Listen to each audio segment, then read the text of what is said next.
Boldwood presents Stuck in the Midlife With You, written by Freya Kennedy and read by Ali Croker.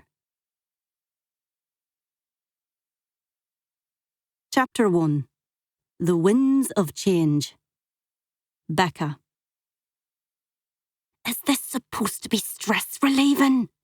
I whisper to Niamh as we transition from plank pose to child's pose. Sweat is dripping from my forehead, my stomach muscles are begging for an early death, and I am fighting for my life when it comes to holding in the gaseous emission that desperately wants to escape. I'm not sure why I'm fighting so hard to hold it in. It seems that a significant number of people in this room have no qualms at all about letting their wind blow free. This room, this hot box of sweaty, super bendy people, smells like a twisted combination of old socks, farts, and patchouli oil.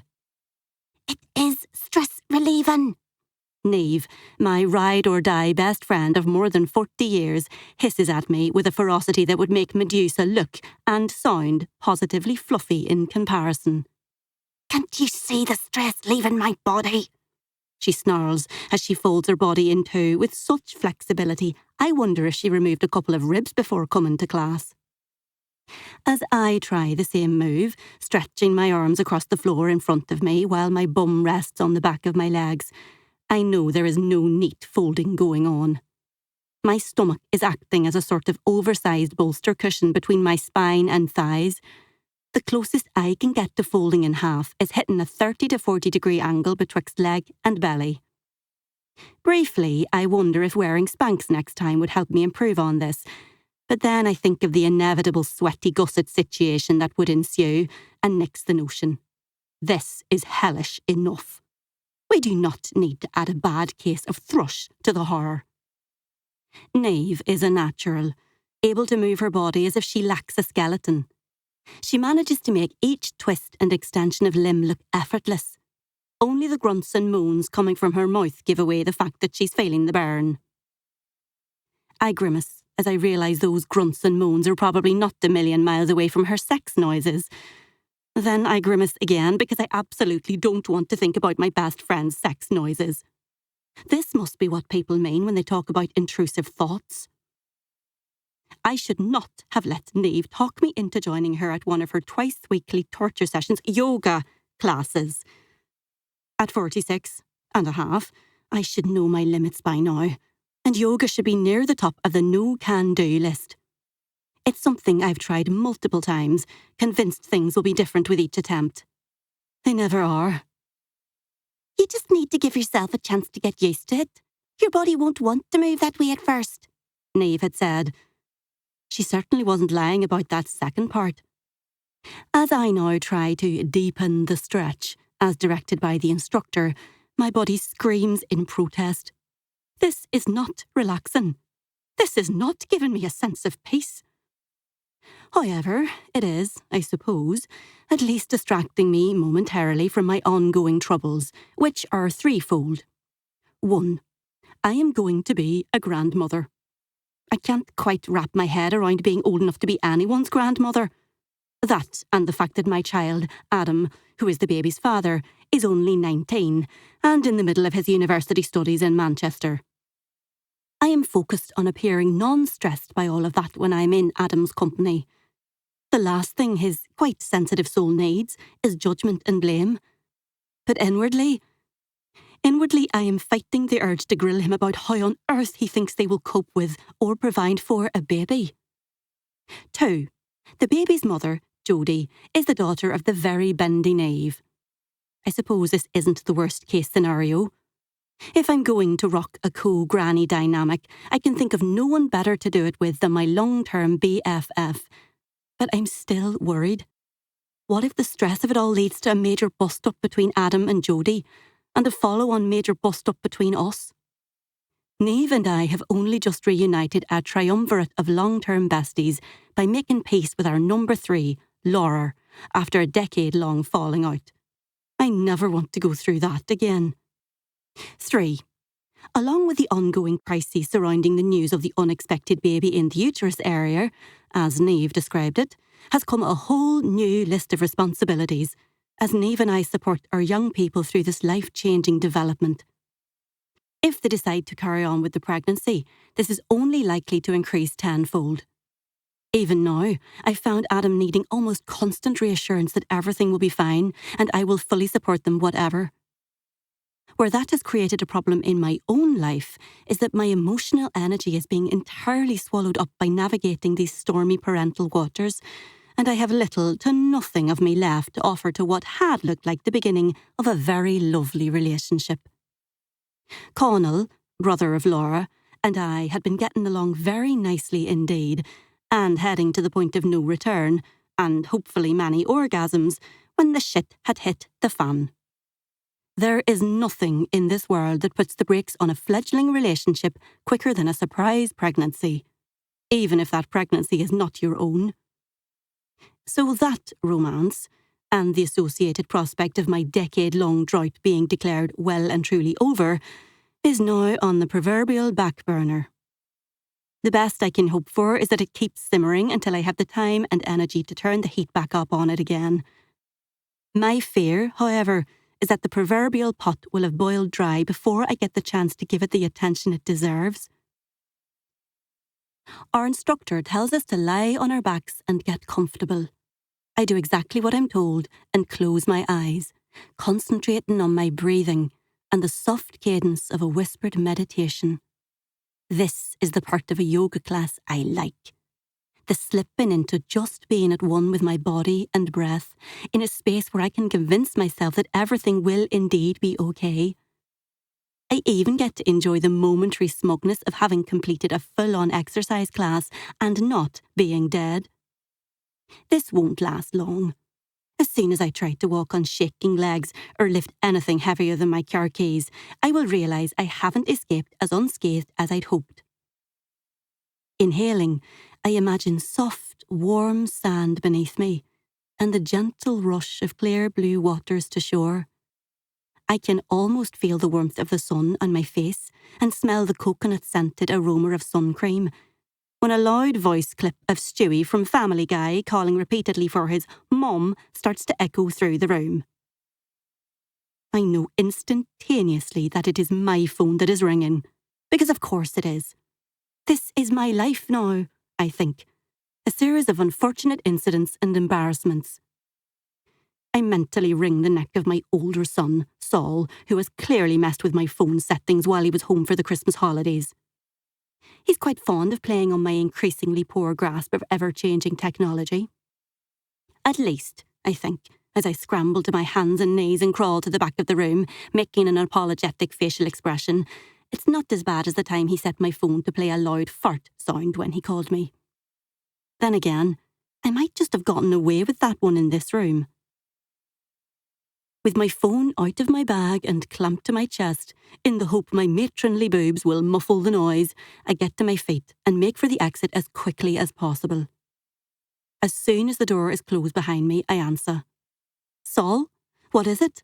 I was in the middle of a yoga class. Oh shit, sorry mum, he says. And even though he has only been studying in Manchester for 4 months, I can already hear a northwest of England twang in his voice. He's not quite gone the full Liam and Noel Gallagher yet, but there's a definite deviation from the broad Derry accent I've known and loved.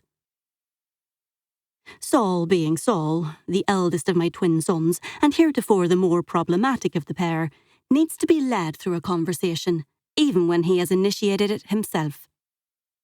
So you were calling? I say as I open the door of the community centre and revel in a cool blast of icy January air. Somewhere along the way, I have gone from being a lover of all things warm and sun-soaked to a woman desperate for icy goodness and Arctic breezes. And this one feels so glorious, I step out into the cold, barefooted. The perimenopause has a lot to answer for. Yeah, the thing is, Mum, the extractor fan is broken, and I don't know how to fix it.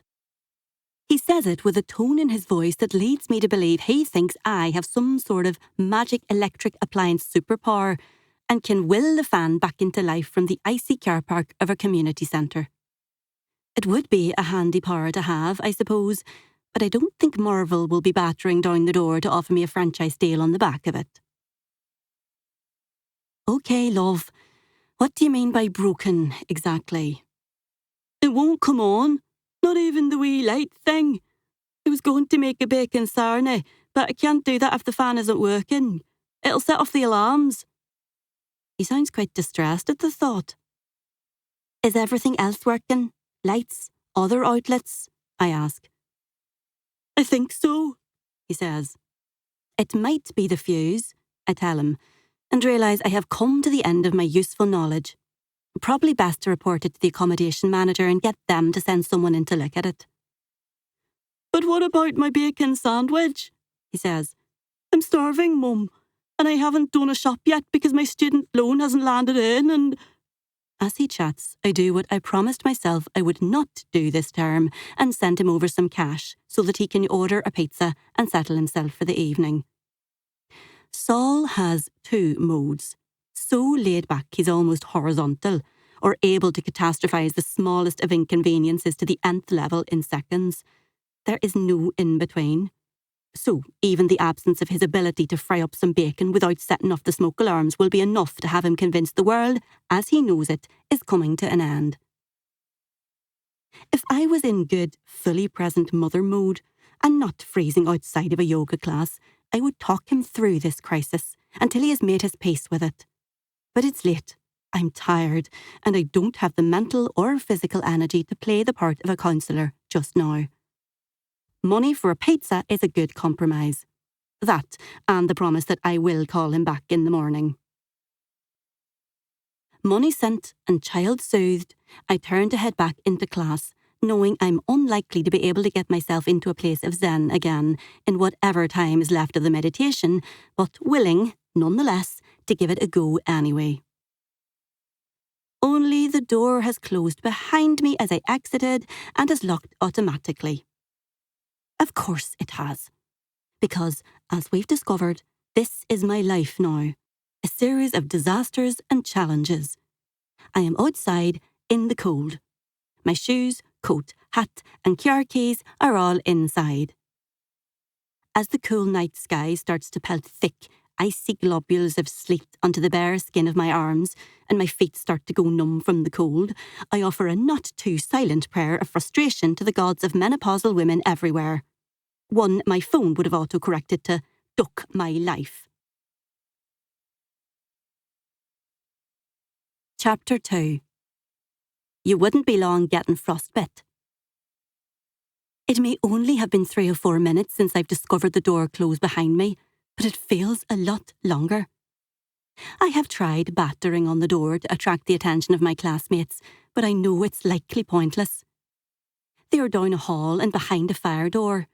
They won't hear my pathetic thuds, especially not as I lie on their backs listening to their guided meditation over the soft sounds of some plinky-plonky music, the kind you only hear in spas or classes which require you to move as if you're playing a one-woman game of Twister with yourself.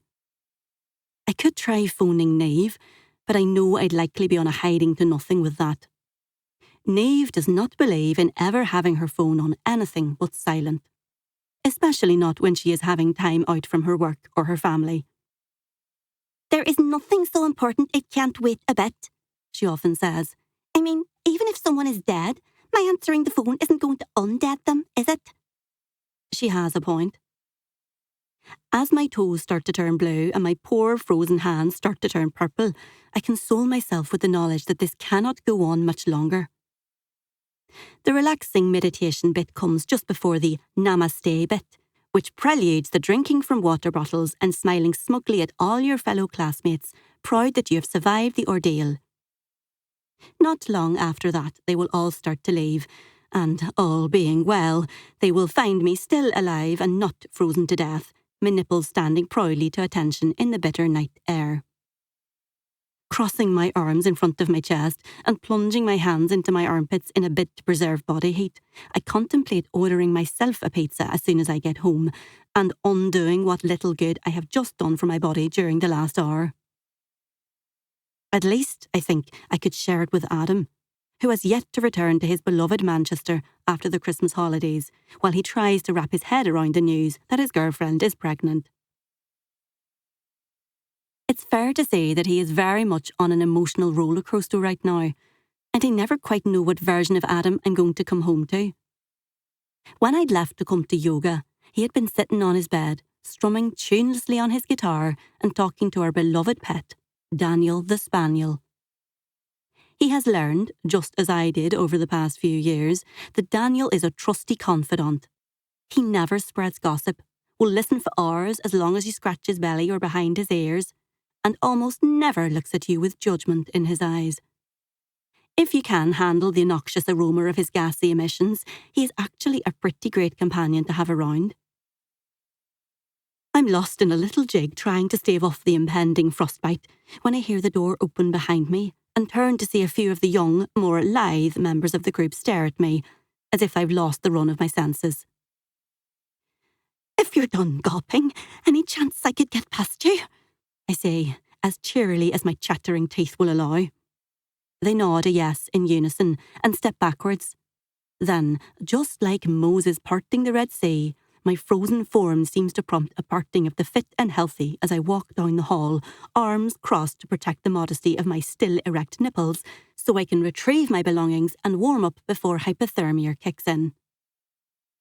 "Where on earth did you go?" Niamh asks as I walk back into the room. She is standing, her shoes, oversized hoodie and jacket already on, next to my discarded trainers. "You were there before I closed my eyes, and then when we sat up, you were gone. I hadn't a clue what you were at." She sounds cross, but I know my friend well enough to know that in Niamh land, cross is often her way of hiding her worry. "My phone," I say. "You must have heard it. That 'Mom, Mummy, Mom' thing." "That was you?" she asks.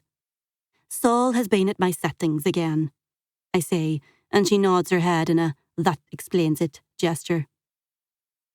"Is everything okay with him? Has he lost his left shoe again? Or remembered the time he had a fiver of his communion money all those years ago and wants you to go and look if it's still there?" she asks. These are, for the record, both things Saul has actually phoned me about in recent times. "The extractor fan in his kitchen is kaput," I say, "and he is in desperate need of a bacon sandwich." "Have you scrambled the private jet yet?" she asks with a cheeky smile. "This seems like a Category 1 emergency." Niamh is perhaps the only person in the world who can make jokes about my children or call out their occasional fecklessness without causing me great offence. Niamh gets it, not just because she is a mother to four herself, but because she has been by my side through every step of my parenting journey. Boke at the word journey, overused as it is. She has witnessed every high point, low point, and all in between over the years, and I know that when she criticises the boys, she does it ultimately from a place of great affection, and from a place of great support for me, and my occasionally frazzled nerves. I smile back. I sent him money to order a pizza and left instructions for him to contact the landlord in the morning. It was enough to settle him a bit. Only back in England a few days and the crises are already flowing. "Thank God for pizza," she says, as I tie the laces on my trainers, glad to be able to feel my toes again. "I suppose it must be strange for him, Adam not being there." And she's right. Even though they are like chalk and cheese when it comes to their personalities, my boys tend to rub along in a nice little codependent manner when they are away from home. Adam is the sensible-headed one who probably knows how to fix a wonky fuse in an extractor fan, but can take life a little too seriously and have trouble letting himself go. Saul is the antithesis to this, and the one who will drag his brother down to the student union or up on stage for a karaoke performance of Wonderwall and make sure life has its fun elements.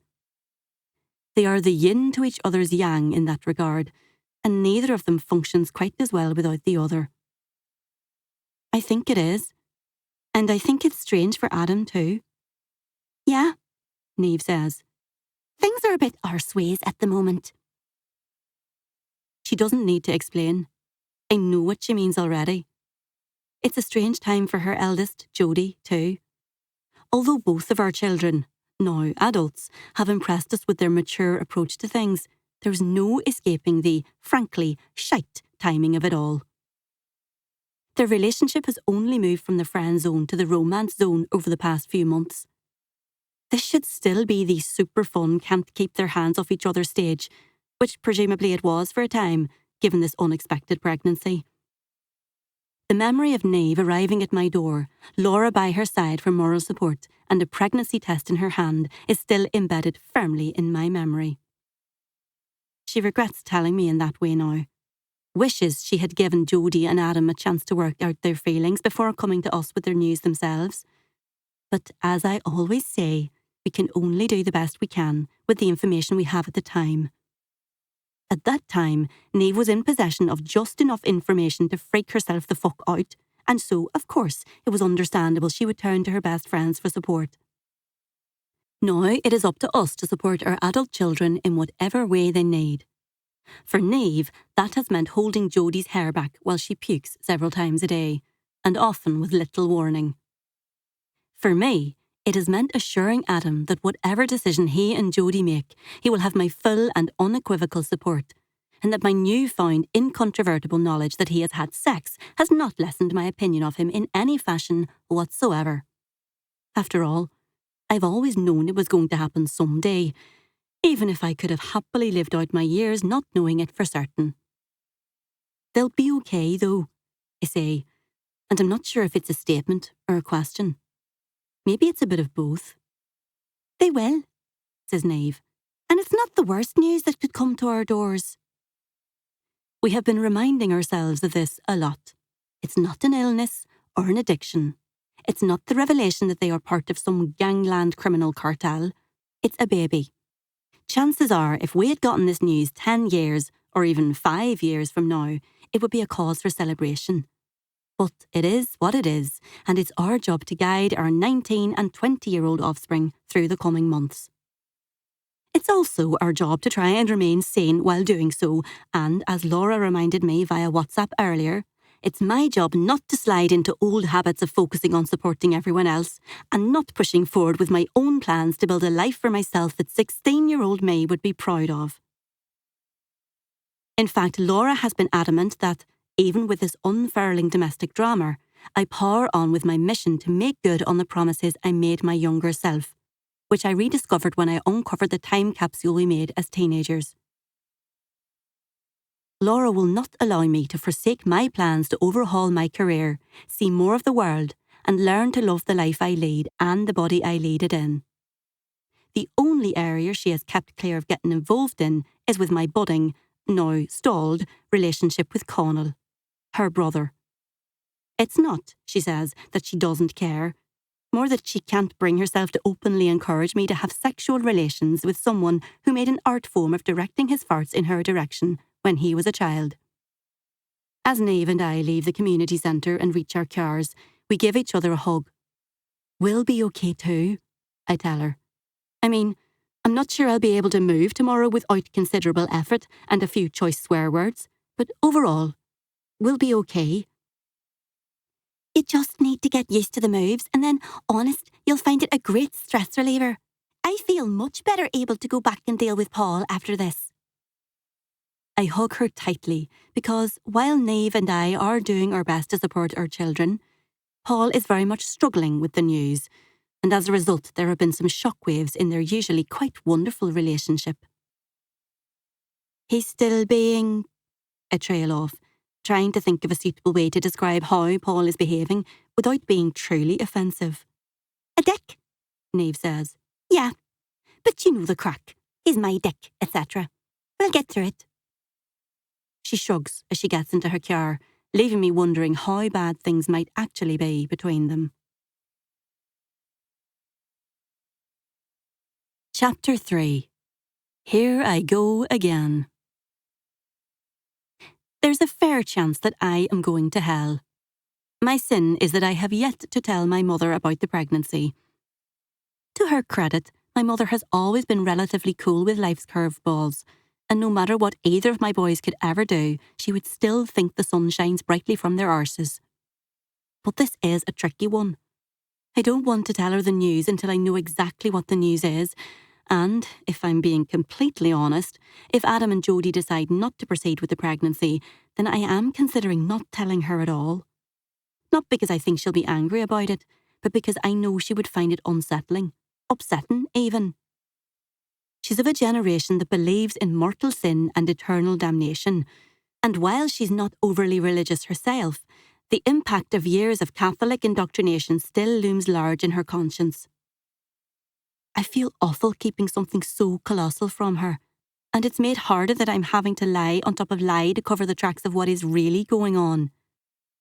So, when is Adam going back to university? She asks as we sit at her kitchen table drinking tea and seeing which of us will break first and reach for a second bun from the paper bag of treats I've brought with me. I'm not sure, I tell her, as the cream-filled, sugar-dusted pastry in front of me tempts me further. But classes are starting soon, so I imagine it will be sooner rather than later. But he's okay, though, she asks. He's happy over there and happy in his studies. I nod. Yes, but you know how it is, with first love and all that. He just wanted some extra time with Jodie before the new semester. Technically, it's not a lie. He does want extra time with Jodie, and he has been enjoying his studies. Oh, love's young dream, my mother says. I'd say I remember it well, but it was quite some time ago for me. She looks wistful as she thinks of my now departed daddy. How I wish he was still around to offer his usual reassurance and a big hug. There's nothing that ever made me feel as safe and loved as a hug from my dad. My mother cuts through my thoughts. But speaking of love's young dream, how are things with young Conal? That she calls 50-year-old Conal O'Hagan young Conal amuses me. He finds it funny too. Endearing, I think, is the word he used, just before he asked if I wanted him to book an appointment at Specsavers for her. But when I think of how things are with young Conal, I can't quite manage to hide the look of disappointment from my face. I do try. I do my best to plaster on a smile, but I'm not fast enough, and my mother's left eyebrow shoots up in record time. Mammy detection mode is well and truly in operation. Her head tilts just a little to the side. What is it? She asks, as she reaches across the table, not, as I think, to grab the tastier of the two remaining buns, but instead to put her hand on mine. What has he done? The expression on her face tells me this woman is ready to go into battle for me if I need her to. He's not done anything, I reassure her quickly, and it's true. Any cooling off has been on my part as I've had to shift my focus elsewhere. There are only a limited number of out-of-my-comfort-zone experiences I can deal with at a time, and the last thing I want is to expose my full melting down self to the only man I've been remotely interested in the last decade. Oh, love, what is it then? You can tell me. The thing is, though, that I can't. I simply can't explain the complexity of what is going on to her without getting her worried sick about everything. And it is my life's mission to make sure my mother does not get worried sick, or any kind of sick, any time in the near or distant future. She is much too precious to me. We're just taking things slowly, I say, and again, it's not entirely a lie. We haven't broken up as such, although we never quite got round to the boyfriend and girlfriend conversation either. It seemed a little icky to talk in such terms, given our advanced years. I've tried to reassure myself that, as we're still technically together, there is still a sort of glacial pace forward momentum to our relationship. I'm starting to worry, however, our final destination isn't going to be in happy ever after land. I haven't seen Conal since 2 days after the pregnancy bombshell was dropped, and even then it was hardly a romantic date by any definition. We'd met for a quick coffee in Caffè Nero, where I had cried a little bit, said the word shit show 4 times, and he had sympathetically patted my hand, listened intently, and told me he will be here for me, and if there is anything I need, I should just shout. It was very kind of him to say that, but we all know, don't we, that people don't always mean it when they say such things. It's just what you're expected to say. It's not considered polite to reply with, sucks to be you, or sing a chorus of on your own, on your own, on your own back at them. Conal and I had only been together a matter of weeks before the shit hit the festive fan, so it's unfair to expect him to be all in for any ongoing family drama. Yes, we'd had a fun few weeks. He's a wonderful man, and he'd made Christmas feel extra magical, but we hadn't been together long enough for me to expect him to hang around during a major family upheaval. It's not like we have even slept together yet. My boys had come home for Christmas 2 days after our first date, and there was no way I was breaking a 10-year drought with my two 19-year-olds in the house. It was embarrassing enough telling them I was dating someone. I'd blushed to my very roots when I told them. I might as well have been 14 again and asking my parents if I could go to the Cragan disco with the girls, knowing full well there would be boys there and one of them just might be my first ever kiss. A late bloomer, I was the last of our gang not to have had the pleasure of a skill-lacking snog and boob group by one of the many teenage boys who frequented the youth club. I'd felt like a marked woman until the deed was done. To my surprise, the twins had reacted well to the news that I was back in the dating game. Saul had grinned and said, "Nice one, Mom." Adam had given me a big hug and said he was happy for me. I could tell by the expression on his face that he meant it. When I introduced them both to Conal, they had declared him pure sound, which is as high an accolade as you can hope for in our home city of Derry in Northern Ireland. I'd been so optimistic. Here was a man who actually liked me. As in, really liked me. He told me as much. And I liked him too. Probably more than I dared to let on. I knew I wanted to do everything in my power to give us the best chance possible of turning this into something meaningful. Which meant, I soon realised, not inflicting crisis management mode Becca on him. He has enough to deal with without having to take my life crises into consideration. He is, after all, still mourning the loss of his mother, Kitty, who passed away last November. He's also dealing with the practical side to bereavement, including undertaking the emotionally draining task of packing up her belongings and putting her house on the market. We have said we'll get together to walk the dog some day this week, Daniel having taken a fondness for Conal's dog, Laszlo, but as yet we haven't managed to make it happen. I'm trying not to let it get me down, but I'm sad that my dreams of frosty walks in the park, both of us in cute hats and scarves, me wearing mittens because I've suddenly morphed into the star of a Hallmark romance movie, have failed to materialise. There has been no stopping at a cute little coffee cart to get hot chocolate from a wizened old man who is secretly some sort of angel or Cupid figure. There has been no mingling of the steam from our breath as we move closer and kiss beneath branches sparkling with frost. With every day that passes, it feels as if it's slipping out of my reach more and more. "You've waited a long time to even think about love again," my mother says, slicing through my thoughts once again. "You don't have to rush it. Better to take your time and get it right. And for God's sake, enjoy it." I smile and nod and watch as my mother nudges the nicer of the two remaining buns in my direction. "You have that one," she says. "I have a feeling you need it more than I do today." I feel my resolve to stay composed and not cry waver. "Thank you, Mum," I say. "You're very good to me."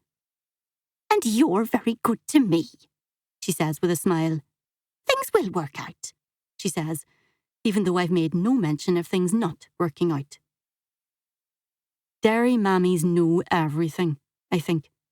I was foolish to think I could keep my troubles from her. Chapter 4. Year 11 and the Temple of Doom. Niamh. There's a special place in hell for the person who scheduled a double lesson with Year 11 first thing on a Monday morning, Niamh thinks. She wonders if it's some sort of cosmic karma biting her in the arse. Maybe, she thinks, she's like the captain in The Sound of Music and has done something in her youth, or in her childhood, to deserve this.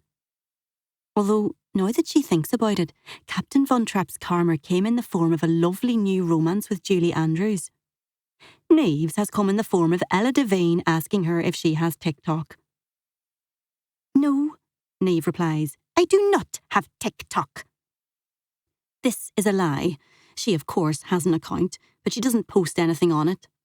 She can think of nothing worse than her pupils finding videos of her doing comedy skits or viral dances online, except perhaps her own children finding her online.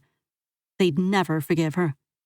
Her pupils, however, would just make her life even more of a living hell than it currently is. Miss, but you could talk about science and stuff and teach people all about it, Ella says. We could help you.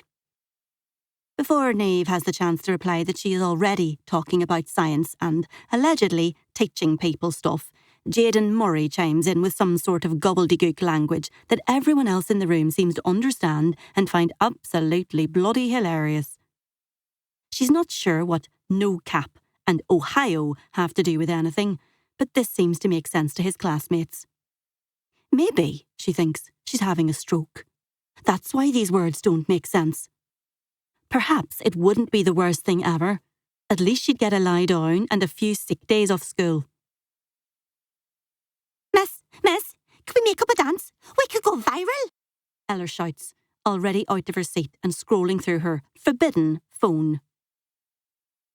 Ella, phone in your bag now or I'll confiscate it. Niamh, disappointed that it looks less likely that she has in fact had a stroke, says, just to earn a roll of eyes from Ella and a chorus of groans from her classmates. Miss, I was just looking for a song for you, the dejected teen says, slumping back into her seat and dropping her phone, performatively, back into her bag. And I'm just trying to teach you lot, Niamh replies. You have exams coming up, if you haven't forgotten. So maybe we could stop debating the merits of TikTok and instead return our attention to cell division? A mumble of disappointment travels around the room like a Mexican wave.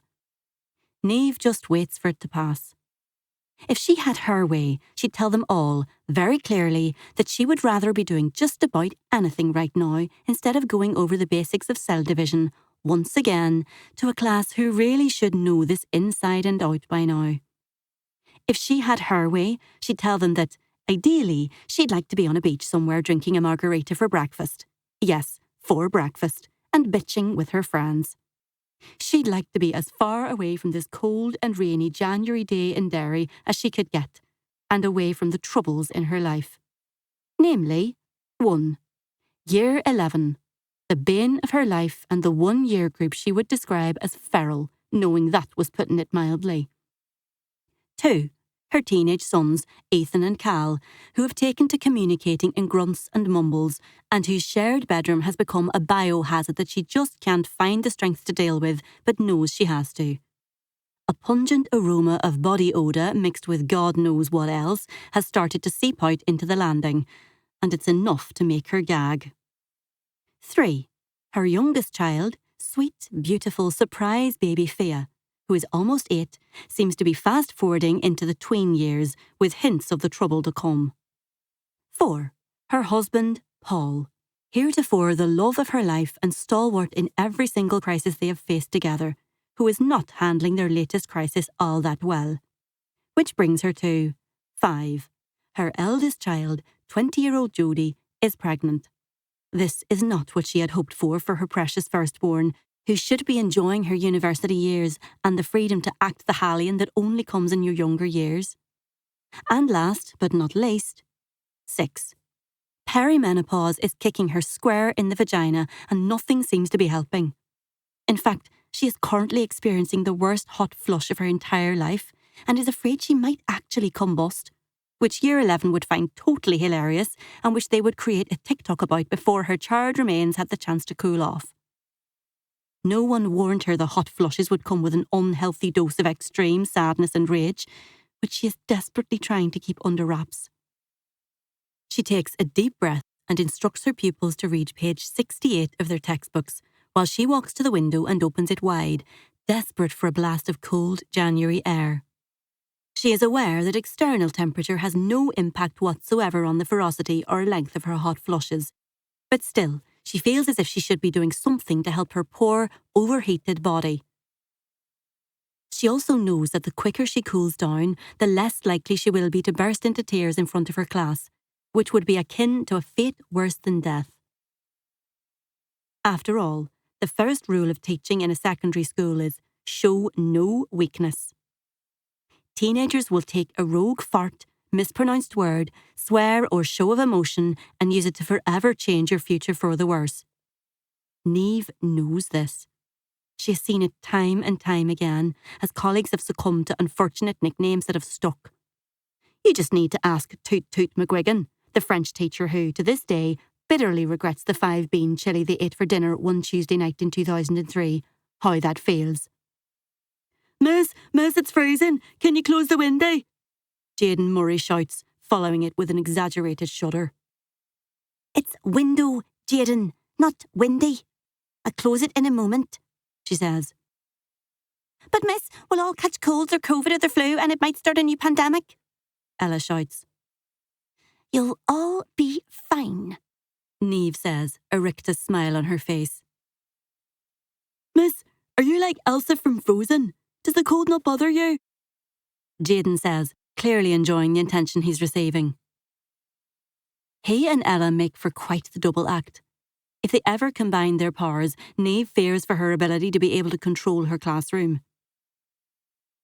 Maybe she is like Elsa, she thinks as she glares at Jaden, hoping that her best intimidating teacher look will be enough to silence him. Maybe the cold doesn't bother her. In fact, she actively welcomes it. If only she had the power to control it, and the ability to look amazing in a pale blue slinky frock bedazzled with sequins and sparkles. Instead, she's wearing a pair of checked, elasticated waist trousers and a burgundy jersey top. She hopes she's looking like a professional, but fears she might be looking more like Rupert the Bear, or Rupert the Bear's granny. Even the word granny makes her feel as if she is shrivelling and shrinking into an old-age version of the person she used to be. She has always hoped to be a granny, one day. Maybe when she is 60 or thereabouts. 60 feels like a proper granny age, not 46. And God, Jodie is only 20. Lord knows Niamh felt overwhelmed when she became a mother at 26, but at least she had enjoyed a few years of freedom and adventure between finishing uni and giving birth. To her relief, the hot flush starts to subside, and she finally feels able to close the window and resume her teaching duties. She just has to try and stop her mind from running constantly with Jodie and her predicament. She hates that she even thinks of it that way. She thought she'd raised Jodie to be careful. She's never put limits on her, but has always encouraged her to make sure to be sensible and think about what she wants out of life. That meant being sensible when it came to sex and contraception. But nonetheless, here her daughter is, with child, halfway through her second year at university. A part of Niamh wants to scream at her. But at the same time, she knows that would achieve absolutely nothing except to alienate Jodie and give herself a sore throat into the bargain. She sighs as she pulls the window closed and hauls her brain into the here and now to deal with her teaching responsibilities. How, she wonders, is it possible to feel this hacked off with it all so early on a Monday morning at the start of a new term? This is the next level fatigue that normally makes itself known at the end of term, not after a break. She's supposed to be re-energised now, not so tired she wants to cry. It would help if she could sleep, but she seems unable to manage more than a couple of unbroken hours each night. The rest of the time is spent tossing and turning, waking in a pool of her now cold sweat and wondering if Paul has always snored so loudly and if it would really be that bad to put a pillow over his head. No doubt, she thinks, as she walks to the front of the class, all this is yet another thing that could be attributed to the menopause. She thinks of the small rectangular patch of plastic currently stuck to her stomach, allegedly infusing her with estrogen. She's not quite sure it's having any real effect, except for leaving her tummy covered in little grey patches of adhesive that have to be scrubbed with a Brillo pad to have any chance of removing them. They breed down there now, on her lower tummy. One day she will be entirely covered in little grey patches of adhesive, decorated with whatever lint and fluff they have managed to grab. No one warned her about that, or that the adhesive would sometimes irritate her skin. No one warned her that if she wanted to stop her vagina from atrophying — she swears she feels it atrophy in fear every time she even thinks of that word — she would have to lie, legs akimbo, as she pops a little pill inside her vagina. On more than one occasion she has, absent-mindedly, swallowed the pill before remembering it is not that kind of tablet. Still, at least her mouth and throat will be safe from the worry of atrophying. Miss, are you okay? It's not Ella or Jaden this time, but Hannah, the class SWAT, who is speaking. Your face has gone very red. Hannah's face is filled with concern. Niamh wishes she had 28 Hannahs in her class. 28 young people who always remember their books and their homework, who ask sensible, intelligent questions about topics they are actually studying. Hannah never asks her if she watches Love Island, which she did until she started to feel irrationally jealous of the side boob and under boob on display. It has been a long time since Niamh would trust her D-cups in a bikini top clearly 2 sizes too small. No, Hannah always asks the right questions. And right now, Hannah is clearly astute enough to observe that her most beloved of teachers is well on her way to a full-blown meltdown. It's enough to snap Niamh back into professional teacher mode. She cannot show weakness. She must keep control. She does not want to be known as Crybaby Cassidy, or something much worse, for the remainder of her teaching career. She will push all her worries to the very back of her mind until home time. Thank you, Hannah, but I'm fine. Now, let's talk about mitosis and meiosis. Chapter 5. First class ticket to Pontypandy, please. Becca. I'm quite relieved when Adam slumps onto the sofa beside me and rests his head on my shoulder. It's reassuring to see him come out of his room, where he has been moping, overthinking and carrying on hours of FaceTime calls with Jodie, before disappearing to see her without so much as a "Bye, Mum" on his way out the door. Jodie is going to come over later, with her mum, he says, as Daniel rouses himself from in front of the fire and pads over towards us. I can't pretend I don't feel a little put out that the dog I do 90% of walks for rests his head on Adam's knee to beg for pets, rather than on mine. Then again, when I see my lanky 6-foot son reach over and scratch behind Daniel's ears, both of them immediately perking up, I get a warm, fuzzy feeling. It's good to see Adam acting silly. He has been too sombre and sensible these last few days, and it's not like he was ever really not sensible to begin with. It has worried me at times just how much of an old head on young shoulders he has always been, so to see him double down on being serious-minded is concerning. Not that there isn't a good reason for his seriousness. The prospect of impending fatherhood is a heavy burden, especially when you're only 19. I can't help but see a little boy in front of me when I look at him, even now. Yes, he's a tall boy. He has a manly physique, a strong jawline, the darkening of stubble across his face. His hands are much bigger than mine, and a world away from the small, chubby hands I used to hold on to for dear life as we crossed the road. His voice is deep, and he smells of Tom Ford cologne, which cost more than my first week's wages in my first full-time job. But he's still a boy. My boy. 19 is no age, and yet he's facing the biggest responsibility of a person's life. Selfishly, perhaps, I can't help but worry about the impact it will have on my life too. Is everything okay? I ask him, which seemed like a stupid question. He looks at me with a small, stoic smile and nods his head. He looks so like his father in this moment that it takes my breath away. His is a face I love, but I don't love the big reminder of a marriage that failed, and of a man who, looking back, I don't quite understand why I married. We've not told his father, Simon, the big news yet. Adam pleaded with me to hold off until he got his head around it, and I agreed. I'm in no rush to pull that particular plaster off. There's no way Simon won't have a considerable amount to say about it. He'll have no qualms about voicing his opinion. Empathy is not his strong point. Yeah, Adam says. We've talked and talked and talked, and I think we know what we're going to do. I raise an eyebrow, waiting for him to tell me. But Jodie and I want to tell you and Niamh together, he says. And while I have to respect their decision, I want to plead with him to just give me a clue, even a little one. Instead, I ask him if Paul is coming too. Jodie's going to talk to him herself, he says. You know he's not exactly happy about it, and you know how much of a daddy's girl she is. He has also always been his daughter's fiercest protector and her biggest fan. He is not taking the news of her pregnancy particularly well, and is failing miserably at keeping his feelings to himself. I do, yes, I say, reaching out to take my son's hand in mine. Whatever you and Jodie have decided, whatever comes next, none of it will change how I feel about you, and I will do everything I can to support you both. I'm sure Paul will come round.